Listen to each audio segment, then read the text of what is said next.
بسم اللہ الرحمن الرحیم۔ اہل دوزخ کے جسموں کی ضخامت، بدصورتی اور بدشکلی، کافر کے کندھوں کے درمیانی فاصلہ۔ حدیث میں ہے، حضرت ابو ہریرہ رضی اللہ عنہ فرماتے ہیں کہ رسول اللہ صلی اللہ علیہ وسلم نے فرمایا، کافر کے دونوں کندھوں کا درمیانی فاصلہ تیز رفتار سوار کے 3 روز کے سفر کے برابر ہوگا۔ بخاری، باب سفر الجنہ والنار، حدیث نمبر 5091۔ داڑھ اور چمڑے کی موٹائی۔ حضرت ابو ہریرہ رضی اللہ عنہ فرماتے ہیں کہ رسول خدا صلی اللہ علیہ وسلم نے فرمایا، کافر کی ایک داڑھ یا ایک دانت احد کے پہاڑ کے برابر ہوگا اور اس کی کال کی موٹائی 3 دن چلنے کے سفر کے برابر ہوگی۔ بحوالہ مسلم، حدیث نمبر 5090۔ کافر کی ران اور بیٹک وغیرہ کتنی بڑی ہوگی؟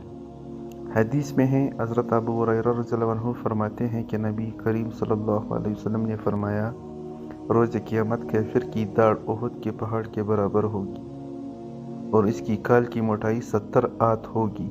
اس کا بازو مدینہ سے بیضاء مقام جتنا موٹا ہوگا، اس کی ران مدینہ سے ورقان مقام جتنا ہوگا۔ آگ میں اس کی بیٹک اس میری جگہ سے زبدہ مقام جتنی لمبی ہوگی۔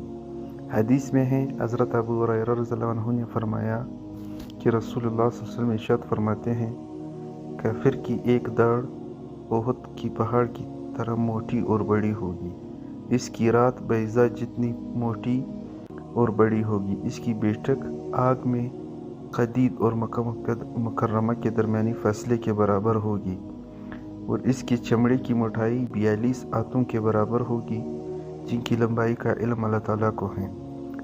فائدہ: ترمذی شریف کی حدیث میں جہنم میں کافر کی بیٹک کا حدود 4 مکہ مکرمہ اور مدینہ منورہ کے درمیانی فاصلے کے برابر بیان کیا گیا ہے۔ کان کی ایک لو سے دوسری تک 700 سال کا فاصلہ۔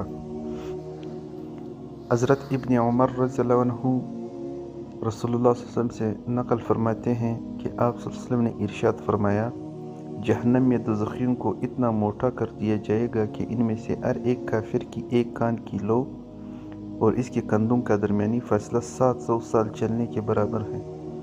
اس کی چمڑے کی موٹائی 70 آت کے برابر ہوگی اور اس کی ایک داڑھ احد کے پہاڑ کے مثل ہوگی۔ جسم کی موٹائی۔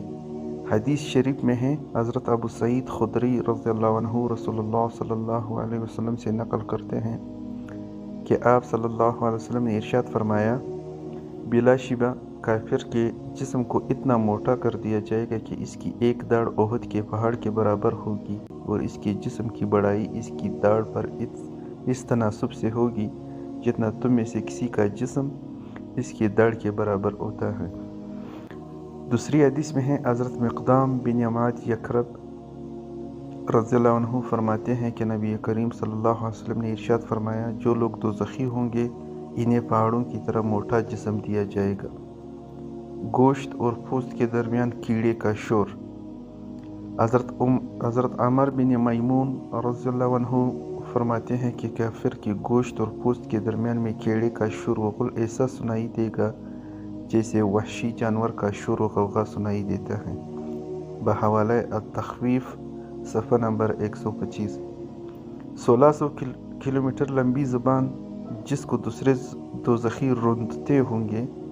حدیث میں ہے، حضرت ابن عمر رضی اللہ عنہ سے روایت ہے کہ نبی کریم صلی اللہ علیہ وسلم نے ارشاد فرمایا، کافر روز قیامت اپنی زبان کو 1600 کلومیٹر کے برابر اپنی پشت پیچھے گھسیٹتا ہوگا، جیسے اور لوگ بھی اسے روندتے ہوں گے۔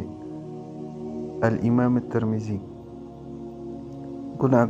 گناہگار مومنوں کا جسم۔ تنبیہ: ایسا بیان گناہگار مومنوں کے لیے بھی ایک حدیث میں ہے، جیسے حضرت حارث بن قیس رضی اللہ عنہ نے نبی کریم صلی اللہ علیہ وسلم سے ارشاد کیا ہے کہ آپ صلی اللہ علیہ وسلم نے فرمایا، میری امت سے بھی بعض کے جسم کو اتنا موٹا کیا جائے گا کہ اس کا جسم جہنم کے ایک کونے کے برابر ہو جائے گا۔ والدین کی نافرمان بیٹے کے جسم کی موٹائی۔ حضرت ابو ہریرہ رضی اللہ عنہ سے روایت ہے کہ رسول اللہ صلی اللہ علیہ وسلم نے ارشاد فرمایا، مسلمان کی ران دوزخ میں احد پہاڑ کے برابر ہوگی اور اس کی داڑھ بیضا پہاڑ کے برابر ہوگی۔ حضرت ابو ہریرہ رضی اللہ عنہ فرماتے ہیں، میں نے پوچھا، اے رسول اللہ صلی اللہ علیہ وسلم، ایسا کیوں ہوگا؟ تو آپ صلی اللہ علیہ وسلم نے فرمایا، اس لیے کہ وہ اپنے والدین کا نافرمان تھا۔ ظالم حکمران کا جسم۔ حدیث میں ہے، حضرت انس رضی اللہ عنہ حضور علیہ السلام سے روایت فرماتے ہیں کہ آپ صلی اللہ علیہ وسلم نے فرمایا، روز قیامت ظالم حکمران کو پیش کیا جائے گا جس سے اس کی رعایا جھگڑا کریں گی اور اس پر غالب آ جائے گی اور اس سے کہے گی، ہماری طرف سے جہنم کے گوشوں سے کسی گوشے کو اپنے جسم پر کرو۔ فائدہ: چونکہ دوزخ بہت وسیع و عریض ہوگی، اس کو کسی نہ کسی کو بھرنے کے لیے ایک بڑا وجود درکار ہے، اور اس ظالم حکمران سے مسلمان حکمران مراد ہیں، جس سے معلوم ہوا کہ بعض گناہگار مسلمانوں کو جب جہنم میں داخل کر دیا جائے گا تو ان کے جسموں کو بھی بڑا کیا جائے گا۔